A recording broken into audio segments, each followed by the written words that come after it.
I'm pretty used to seeing myself on screen because I've been editing and making content for myself for like 10 years plus. So it's not really strange to see myself on screen, but it was definitely strange to know the show is at a massive scale and that so many people watch the show. It's kind of a distinct feeling to know that there are that many eyes on you at one time. So I can only imagine how people who are like famous feel. But there really is this normalization now of being on screen, and even people who would never have to be on screen, 10 years ago, are forced to put themselves out there and put themselves on screen, even if it's a small or a vertical screen. Either way, it's kind of a requirement to have a small business. It's a requirement, honestly, to make it these days, it feels like, because your online presence is your vehicle to a lot of opportunity, kind of wherever you're at, unless you're like an electrician or something. But then if you own an electric company, they're going to tell you to get an Instagram and to get a TikTok and all that. So we're all fighting for the same digital space. I don't really want to participate in that fight anymore. I feel that it never had to be a fight. And even me saying it's a fight, like nobody ever told me in those words that it's a fight. I must have decided that at some point that I need to fight for it and that it's that desperate, but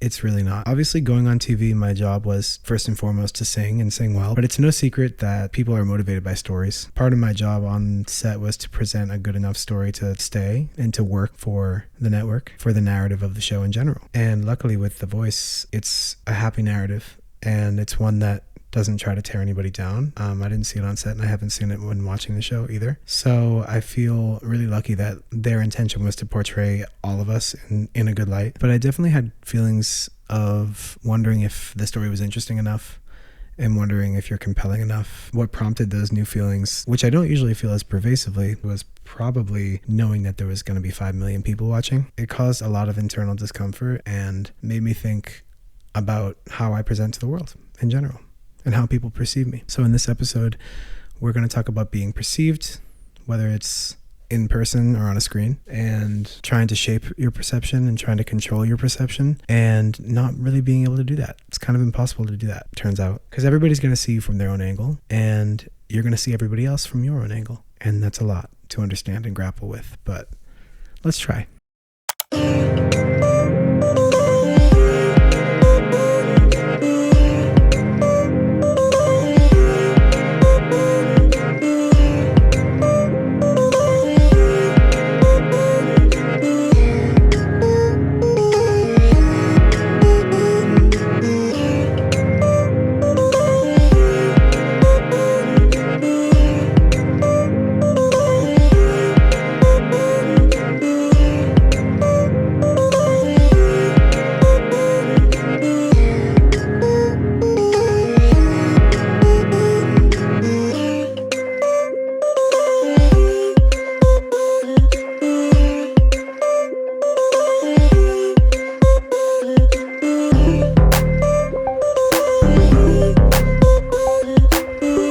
So we just got back from Coachella yesterday, and it was a blast. Let me tell you candidly, I had a time in my life.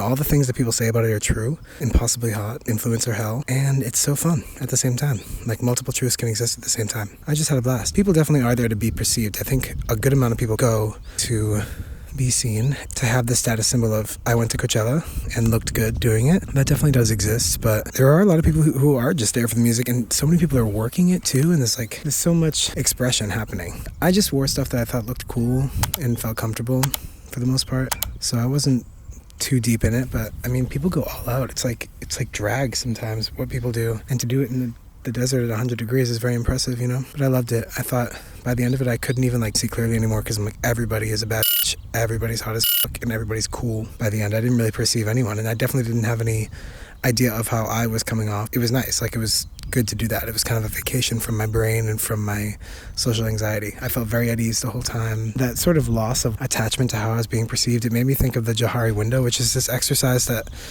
my high school director took us through, and it's just an exercise where you think about kind of all the traits of yourself and you put them in this diagram that looks like a window. So it's shaped like a square, and each quadrant of the square has sort of a different area of your personality. So the top left is the open area, the arena, and it's where things exist that you know about yourself and other people know about you. So stuff you're willing to share and stuff you know about yourself, very conscious above surface things. And then the one to the right of it is the blind spot, which is stuff that people know about you, but you don't know about yourself, or ways that people perceive you, but you don't perceive yourself, right? So it's like, I think I'm quiet, but actually I talk a whole lot. Like there's a distortion of the window there that may need to be addressed. And then on the bottom left is the facade, which is stuff that you know about yourself, but other people don't know about you. So maybe I actually feel very shy on the inside, but I've been told that people don't really know that about me or can't tell. So that's another distortion of the window that's causing some friction. And then the bottom right is stuff that nobody knows. It's I forget what it's called exactly, but it's like the forbidden zone. Like you don't know the stuff that's in there about yourself, and people don't know that stuff either. So things are just completely hidden. And that's where I feel like a lot of this stuff is interesting, because I'm like, I think I filter my personality through myself in such a way that there are probably darker parts of it that I am just not, expressing openly, and I'm just keeping to myself. And those things that won't show up in me to other people because I'm hesitant to share them, and they won't even be detectable on me, is I guess a lot of the work, like the shadow work, I guess it's called in some circles. I guess that's what kind of needs the investigating. Being on TV now, it's like I know how I want to appear, and then I see the comments, and the comment sections are like stuff that I don't think about myself at all. People saying I'm like Adam Lambert and stuff, and I never really saw that. I think that's another issue maybe of like the queer community not having a ton of icons, and so they're kind of like looking to the closest one, quote unquote. I'm starting to see in the comment section stuff about myself that I'm like, oh, I didn't know that that's how I was coming off, I have a very controlled image of what I want to look like and how I want to appear, and sometimes, it's not always up to me. Like other people have half that equation in their hands, and they're going to kind of think whatever they want to think, right? And so part of being on TV is letting go of the idea that I'm able to control anybody's perception of me. Today, the Pink Pony Club performance came out, and, there's some like homophobia in the comments or whatever, and the truth is, even if I was, not in pink and not in a corset, even if I was really masculine about it or, whatever, people would still find shit to say. And my friend put it to me, because I was having trouble with the comments a little bit. I'm like, damn, this is my first time getting like, several hate comments. And so I talked to my friend about it, and he kind of worded it like, he's like, well, they're out there regardless, and they're looking for something to pick on. So you just happen to come up, and it sucks that you landed in their field of vision, but that's just how it goes sometimes. Like, they're going to be doing that regardless of whether I'm there or not. And that's pathetic. I don't know a single person who's making hate comments that has any level of integrity or morality, so it doesn't really bother me. I'm not upset that you're coming for my manhood, because my manhood is very much intact.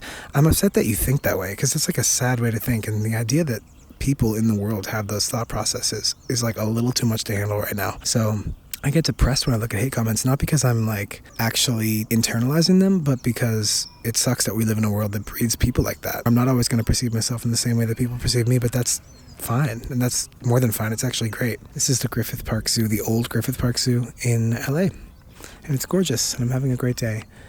I have to do a bit of work, so I guess I'm gonna pack it up, but those are my thoughts for the day.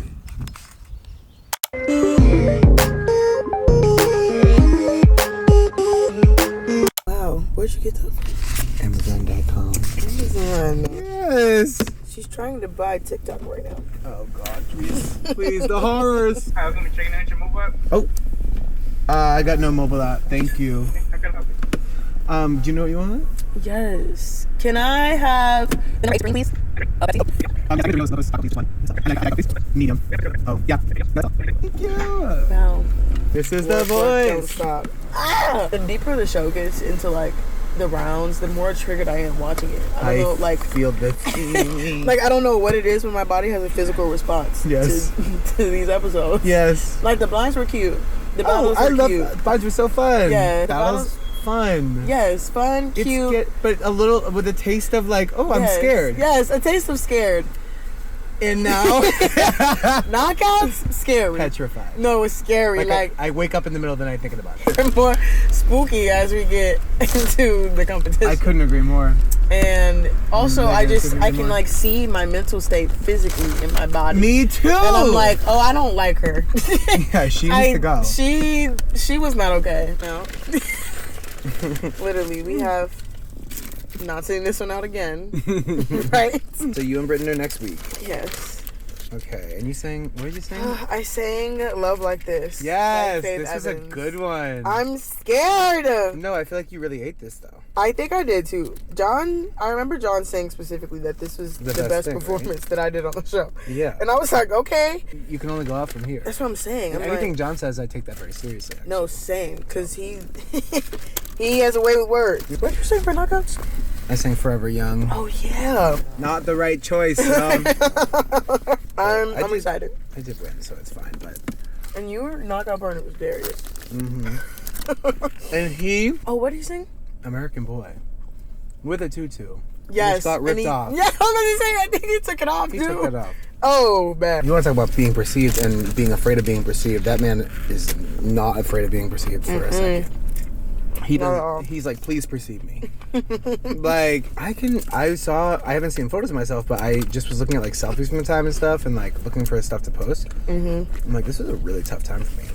And then knowing that that's the person that's on TV and not even who I am really at the moment because I'm a little better now. Mm-hmm. It's kind of hard because it's like I'm now have to know that the rest of the country or whoever's watching this show is going to see me at like what I consider my lowest form. Mm-hmm. And you're still going to get the you did so good and like all that stuff. You're still going to get the praise and all the love. Mm-hmm. But at the end of the day, like I feel like it went bad. So then it's like that's a hard thing to deal with, I think. That was me as soon as Blinds happened. I knew as soon as I walked off that stage that was not my best performance. I was so nervous. Like I could feel it in my body and I'm like, I'm playing this really safe right now because I feel like if I try anything, I'm gonna fuck up. I know and like that, like people were hitting me up and were like, oh my God, you're so good, you're so talented and stuff. And I was like appreciating it. But I was also like, this is not even close to my best performing. And then there would be comments under it that was like, no, she's mid. And I was like, bro, oh my God. I know that this was mid, but please just stick around. I swear. Yes, it was just like, it's frustrating because I feel like with hate comments, there's some that are just obviously absurd, but then there's some like they hurt not because they're mean, because they're true. Yeah. And then it's just like, okay, you ate that. I don't like that. You're right about that. You saw it in my soul. Yes. And I'm mad about that. And I'm kind of mad that you hit that on the mark. Wait, so you're getting hate comments? Kind of. They're like not hate comments per se, but it's just like favorable. Yeah, they're just not. Yeah.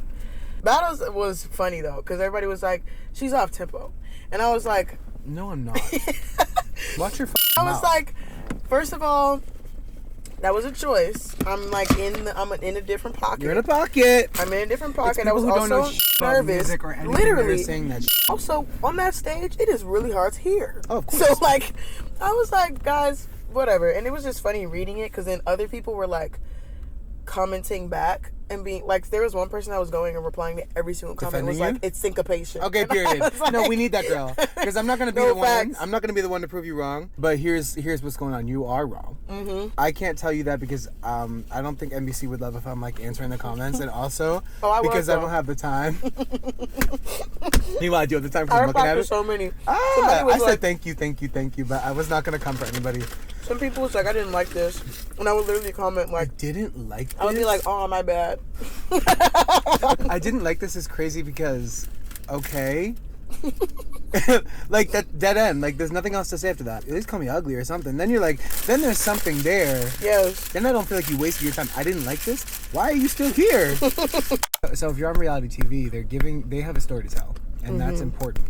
Because that's what sells the ad time and all that, and that's what people want. Of course. So it's hard to. I don't know. Being on reality TV is a mind low-key because you have to like put your best foot forward in a way, but it's your best foot, but it's somebody else's version of your best foot. Mm-hmm. And I don't know. Like part of the show is getting people to like you beyond just the singing. And I've never been someone who's even comfortable doing that. Like for me, like music's separate. Like I'm like I like to make music and I want to do that. Almost in a bubble. And all my favorite artists are like that. Like Frank Ocean's like that. Gaga's like that. These are legends in music, but like all the people I really look up to, they are kind of mysterious and like don't shit. You know, they don't talk about what happened to them when they were 6. Like, so it's kind of, it's odd to play the game, but then do it your own way. It's just hard. Yeah, it's weird too because we're now in a period where like you're trying to separate who you are outside of that context while also still using that as a point of reference. Mm-hmm. I was talking to my friend's mom about that because I was saying how I felt like I wasn't invested enough in the promotion of myself in tandem with the show as other people are. Because I didn't want to get wrapped up in like, oh yeah, this from The Voice, this content, like watch this and all that stuff. But she pointed out a really good perspective, which was like, it's not necessarily about you being a product of The Voice, but it's more so like when you are succeeding later down the line, that'll be a reference point for people to go back to and be like, oh, I remember her like being on The Voice at one point. Still trying to find that balance though is hard because that's how people are recognizing you and interacting with you. And so with what you were talking about like the branding and like being like living out somebody else's vision, trying to still stay on that path or that like brand of what they've curated, but also like kind of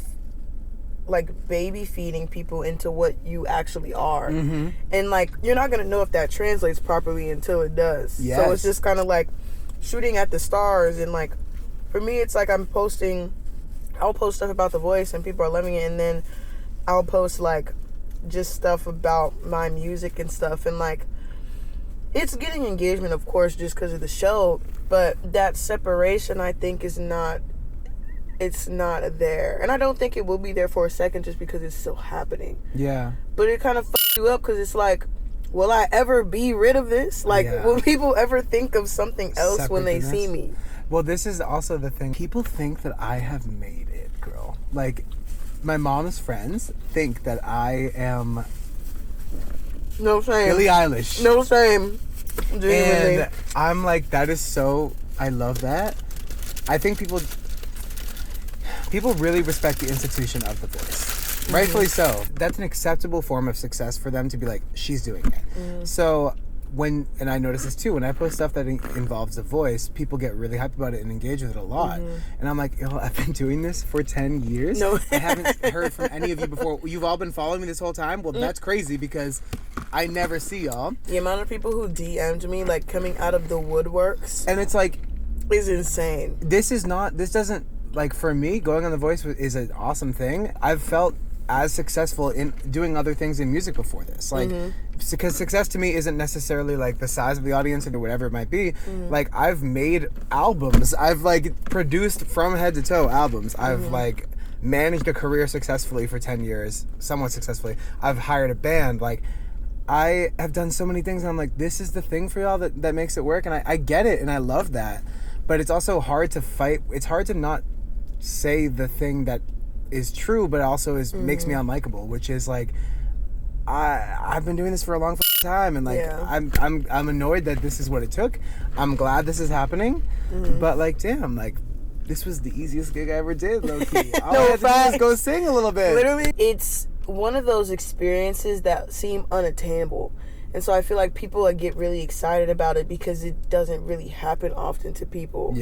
And so like I get it, but then it's also hard because I have to balance like not crushing people's excitement with like the reality of the situation.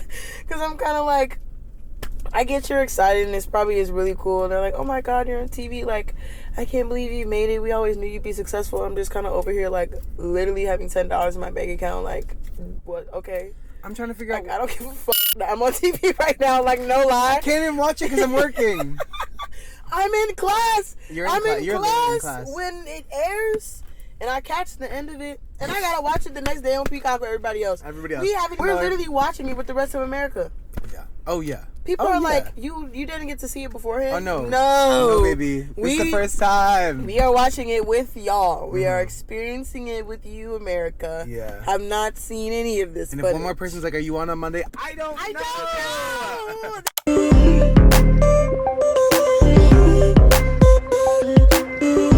Now, A pretty big way to build your world or get people to understand what you're trying to do or perceive you in the way that you want them to perceive you is by dressing the part. In theater, they've been using costumes for centuries to communicate ideas and kind of give context to the audience about what's happening or who these people are. You can show social and economic class very easily through these means. You can show subculture very easily. And you can establish a lot of context without having to actually say anything at all. Which is why I do think it's really important for an artist to have their look dialed in if they want to be perceived in a certain way. So my whole career in music, I've been trying to dress to convey certain ideas to the audience before they even hear my voice at all. And being on the show, that was less up to me. It is a collaboration between the artist and the show, but it wasn't 100% up to me how I looked all the time. Kind of letting go and trusting was difficult, but I think for the most part, a good job was done. But it feels hard to surrender that control. I've also been having difficulty with this in general because, there is this kind of streetwearification of everything for the past 5 or 10 years. It's been going that way, and it makes it harder for me to feel like I can have clothes that are appropriate for the stage and appropriate for like everyday life.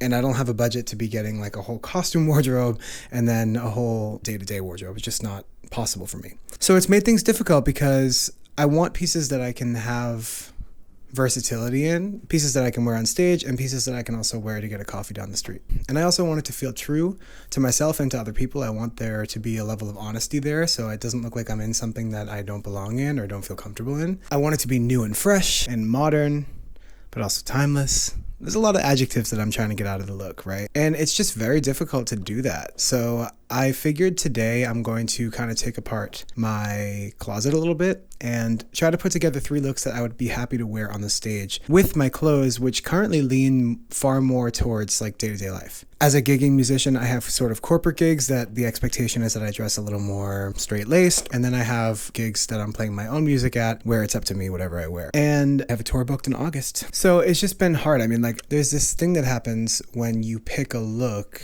that people expected from you. Like, a good example I think of is David Bowie doing the whole Ziggy Stardust thing, and that's how we identify David Bowie. Like, in my head, when I think of David Bowie, and I was not alive at the time, but when I think of David Bowie, I think of the Ziggy Stardust look. I was surprised to find out that that era was only a year long. The Ziggy Stardust thing was just a year, and David Bowie's career was far more illustrious and saturated than just that one moment. And then you look at other pictures of David Bowie, and he's in like a very sleek suit, something that fits him very well, but it's not super loud, it's not super in your face, right?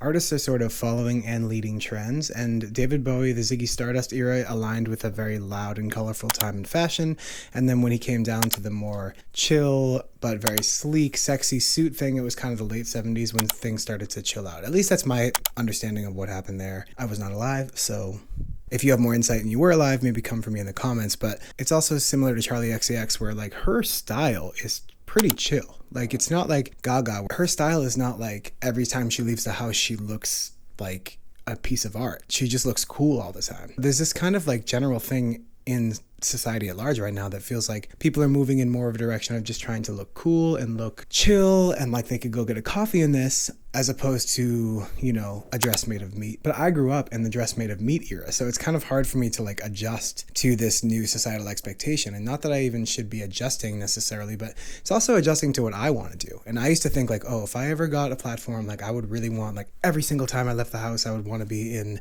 Mugler, head to toe, and like, just, I don't really have that desire anymore. Sometimes I just want to be really chill, right? So today we're going to go in my closet. We're going to pick out 3 looks. We're going to make them on the spot, actually. We're going to make 3 looks that I would be happy to wear on the stage with some clothes that I have in my closet already. And again, those clothes are leaning very streetwear these days, or I should say casual chill. So right off the bat, I've got this shirt. I did wear this on The Voice, but not for a performance. It was a battle partner reveal thing. It's got these cool ruffles on it. The shirt is by Universal Works. I'm going to try to do something with that. We're going to add a white tank to the mix. And we're going to do these black Ludan trousers, which desperately need to be steamed or ironed. But for the sake of the video, we're going to pretend that they're in perfect shape. So let's put these all together and see what happens, shall we? I mean, before we even put this shirt on, like, I would perform in this. This is fun. I mean, it's not even fun. It's actually pretty boring, but it's like, it's classic. I mean, people have done it before. We'd fix the hair a little bit, Jesus Christ. But I think I would feel comfortable performing in this. I feel good in it. But we're still going to add the shirt. I just wanted to take a little pit stop and say that this would be fine. Yeah, I mean, I'm happy with this. I think this looks cool. I would have fun performing in this. I like how it's open here. It's a little bit of interest. I also think with this shirt in particular, it just always looks better, at least with one button, because the frills are more apparent that way. When it's open, it just feels like kind of a regular plaid shirt.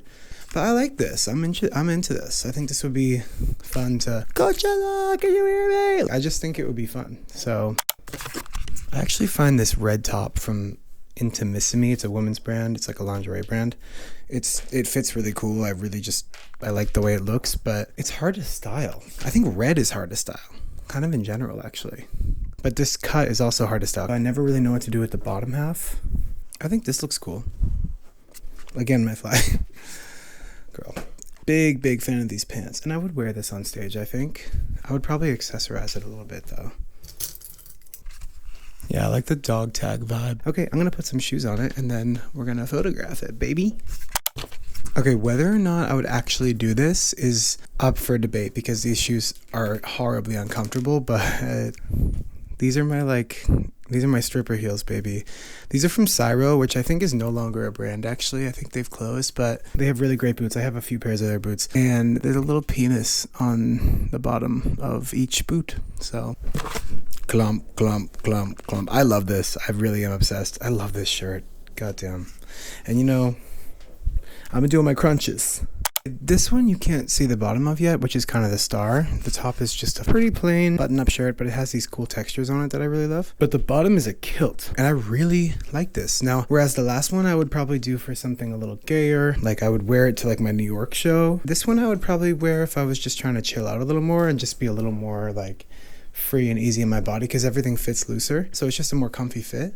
And sometimes you need that. Like sometimes I feel like it's hard to feel so vulnerable on stage where everything's tight and like just adds another dimension of like how does my body look and all these thoughts that start happening when you are wearing tight clothing. Yeah, I would definitely wear this on stage. I would get a coffee in it too, honestly. This is very chill. There's so many factors and like do I look good is one of them, but like there's a million other factors too. Like, am I wearing the right costume for this character that I'm playing right now? But like, how can I be the most elevated version of myself on stage? I think that's really what it's about. Okay, well, I'm gonna change out of this and I have a big day ahead of me today. Thanks for taking this little sidebar with me to try on some looks. But I think it does have a lot to do with perception and how people are taking you in, how you look, obviously.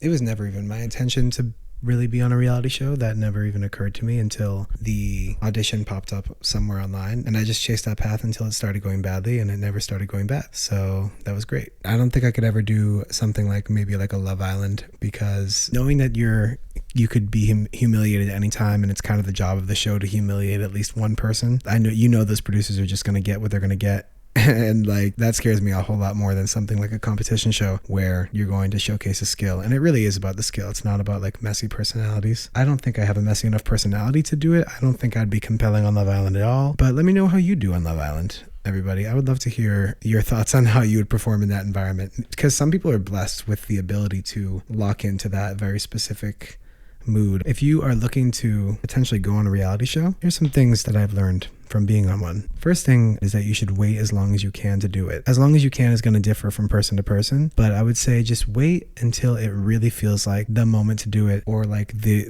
remaining option, or like the thing that makes the most sense. Because I promise you, however ready you feel for the whole process of it, and there is so much more than meets the eye on the screen that goes into making these shows, obviously, it's a lot to deal with. Just to be in the environment of any reality show, to be in the confines of that thing, it's a lot to deal with. It was a lonely time for me in a lot of ways. I only had the time that I had, the good time that I had, because I was very mentally ready and fortified. I wasn't in tip-top shape the whole time. It got to me, but I was old enough, I think, to just be in the environment and understand it for what it is and participate in it in a way that made me feel good. There are some younger people on the season that I was on, and they are all incredible, and I applaud them hands down, boots, for participating in something at that age and keeping it together, because I don't know, I just think takes a lot of self-awareness to do it and to do it well. Second one is stay out of the way. Make yourself a pleasure to work with, you know, like just be, if it's Love Island and you're supposed to be messy on set, like be messy on set, but then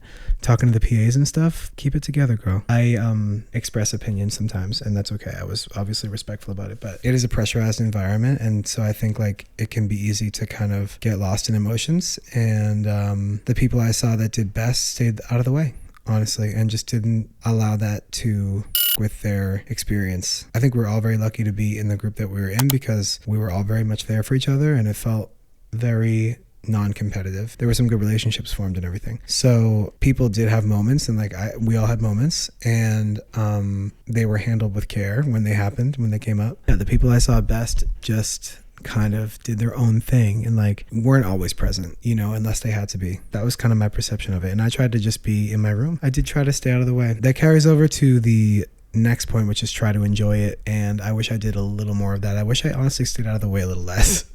So find the balance there. That's what I'm getting at. I was inside a lot. I was in my room a lot. I didn't interact a ton. I was just feeling very insular. If I would do it again, I would meet more people, especially in the early phases when there's like a lot of people, because it's blind still. I would have definitely met more people, and I would in general just loosen up and try to like take it in when we were going on to the Universal lot to shoot, like take that in more, just be more present, which is something I'm trying to do in my life anyways, so that's not even new. But it would have been cool to have more vivid and present memories of what happened. The times that I remember best are the times that I was on stage, and those were amazing. I will have those memories forever, and I'm so glad that those are the ones that stuck. But like the little things and living in close proximity to people and the friends and that stuff, I wish I partook in a little more and just enjoyed it. Overall, being on a show is so cool. People from my hometown were texting me that I haven't talked to in like 10 years, and lots of cool things have happened, and the experience has been so positive, but it was also kind of hard.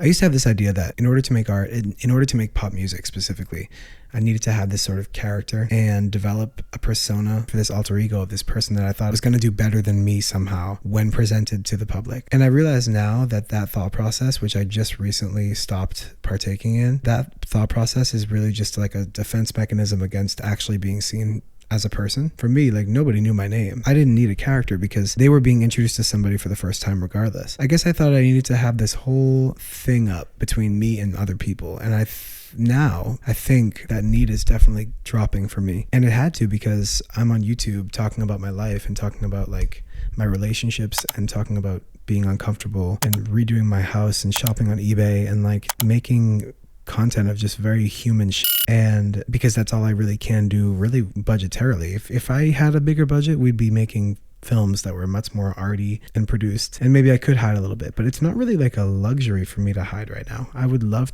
I mean, sometimes I feel like I would love to just shut the fuck up, honestly, but then sometimes I'm obviously really revved up by this, and that's for the most part I am. And meeting people through these videos, like getting comments and seeing what people are saying about their stories, has been really cool on a human level. That has unlocked a whole new space in this industry, in this career, that I didn't even know existed before, which is like actual human connection between me and other people. And it's always been there because I've always played live music, and that's the best example of this type of thing. Even though it's parasocial, there is oftentimes such a connection, and like that's something that I never really considered. I always kind of looked at it through the lens of a camera or through the lens of a product, becoming a product so that you don't have to interact with people. But then I'm realizing that was the wrong instinct entirely, and that my instinct should be to lurch toward other people and connecting with people. So that's kind of where I'm at now, and it's a lot more fun. I'm still figuring out how to do it effectively and then how to actually connect with people.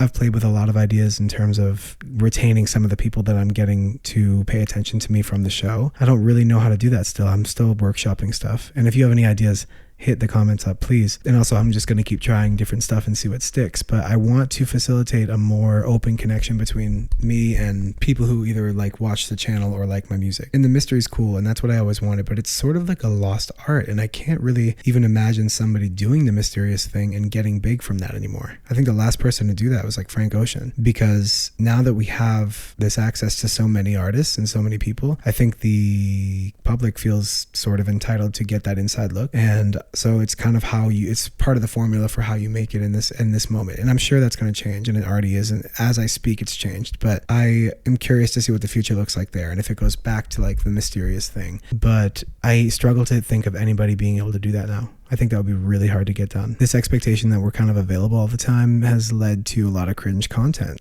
You know, like that song of the summer stuff, or like showing my friend my song for the first time, that type of thing. Because people in some ways are craving that authenticity, but then when it becomes cringe is when it's no longer based on authenticity, and when you're like staging it with your friend and whatever, like you can kind of just sense that gutturally, right? I think the misconception about that is it's cringe because people want to be seen so bad because they want the attention so bad. But I think the missing link for a lot of people is that, yes, they want the attention, but attention is the means to a sustainable career. When you think like this person's really trying to pay their rent with what they love, they're just trying to pay their rent in general, honestly. When you think about it in those terms, it becomes a lot less cringe, because the cringe part is like that desperate need for human attention. For me, I don't even know if I want that much attention. I really just want some money to like make this all work and do it effectively and live under this roof and pay the session musicians and anybody I have work on the project to pay them enough. So maybe reframing our mind on that would be helpful, because I don't think it's cringe when somebody does that. I think it's like them trying to get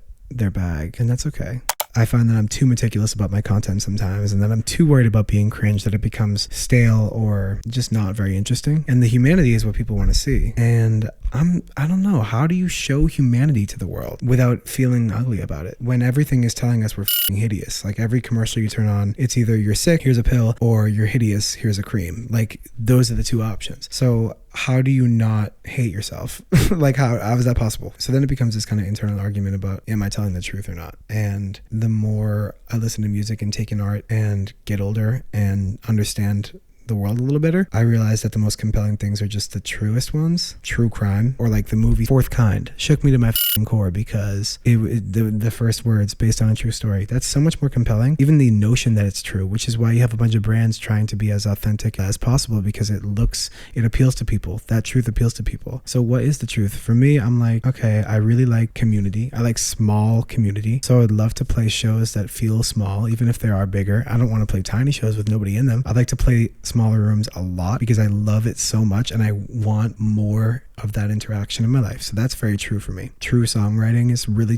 hard to do. Telling the truth in a song is extremely hard to do when you're also trying to write a pop song. And I noticed when I moved to LA and got in more pop sessions, I in some ways navigated further away from the truth, although I definitely got better at songwriting in a formulaic way, which it's like that thing of like you learn the rules to abandon them. I'm happy that I have that knowledge now, because I do think it can be implemented in a way that is true, but it's really hard to be truthful in a song and still feel like you're making a good song, or still aligning with everybody else in the room who is writing on it. And I honestly do most of my writing alone for my own project, so I don't have to worry about that. But then I still bullshit. And sometimes people will bring truth out of you in the room that you didn't even know you had, because I'm bullshitting in there in the studio. Honestly, sometimes I write something and it is good, but it never happened to me. And I'm like, can people sniff this? And the truth is probably yeah. When I listen to old music of mine, I definitely hear stuff that is lies. If it's sonically or if it's lyrically, there's lies in there, you know. And there's lies in the stuff I'm putting out now probably, but I'm just trying to get less and less lies on the plate and more truth. There were moments in the voice where the song didn't feel true to me. Forever Young, that didn't feel very true. That was my choice. I f***ed up and I felt stuck in that. I was like, I have to sing this, and I'm like, it wasn't feeling right. And it's really hard to fake that, and it feels like when you have to. So me thinking about being perceived in that performance, as of the time of filming, it hasn't aired yet, but I'm like, don't perceive me, please don't perceive me. I really respect artists who are able to build a world around their project and around their art. And so I'm trying to do that with my own project and get people involved in a way that feels like they're part of something, and make content that feels immersive. And it's really, really hard, because like, how do you take the truth, which is sometimes very ugly and boring, and expand that into a world that feels like people want to be a part of it? You have to like tailor, if I am going to tell the truth, if I am committed to telling the truth in my music, then I don't want to build this world around it that feels fake. I want the world around the music to feel indicative of the music and in line with it and true. But it becomes that thing, like Gaga built a world around around being kooky and sometimes kind of scary, but like fervent about her belief systems. And that's why it was compelling, because there was a strong woman there that was fighting for her right to exist, and there was urgency there, and there still is. Sorry, she's with us, thank God. But she has this interesting separation between her character and herself, and it's kind of evaporating over time, which is interesting to watch. But especially when she first started, she'd be in interviews with the sunglasses on. She was a pop star. She was a self-proclaimed pop star that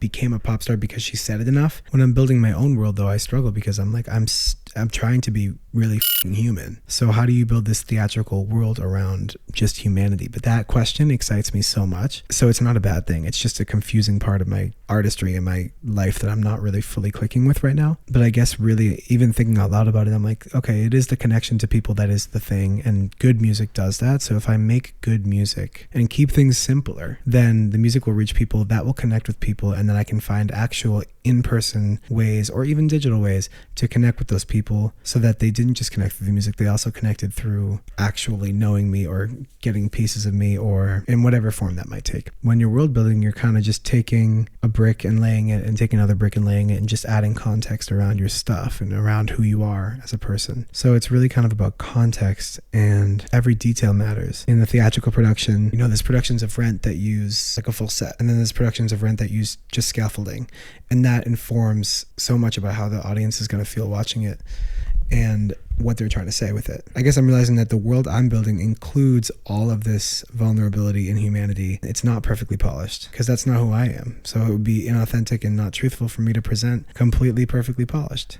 That doesn't mean it can't look cool and can't be cool and sound cool, but it's not sterile. And when I think about it like that, I realize that my values and my world is already seeping into just everything I do regardless. And that's kind of unavoidable. When you are just doing things from a place of truth, it's going to show in everything you do, in every word you say, and how you carry yourself, in the people you surround yourself with, the art you make, etc., etc. There is no way to filter that if you are just being truthful. So it's kind of like a moment where I'm realizing I am overthinking it, and I just need to kind of be me, which is like the thing that people say all the time and never makes any sense. But I'm hoping it's going to click for me, and I'm hoping maybe it's clicking for someone who's watching. The job is just to actually stop fighting every single urge to be yourself and just do it. Part of that is being okay fucking up and stumbling publicly, which is not easy for anybody. But I have failed for 10 years. Like, I just now feel like I'm starting to do things that make sense to me. And I do think there's part of it that you have to fail for 10 years before you do anything successfully,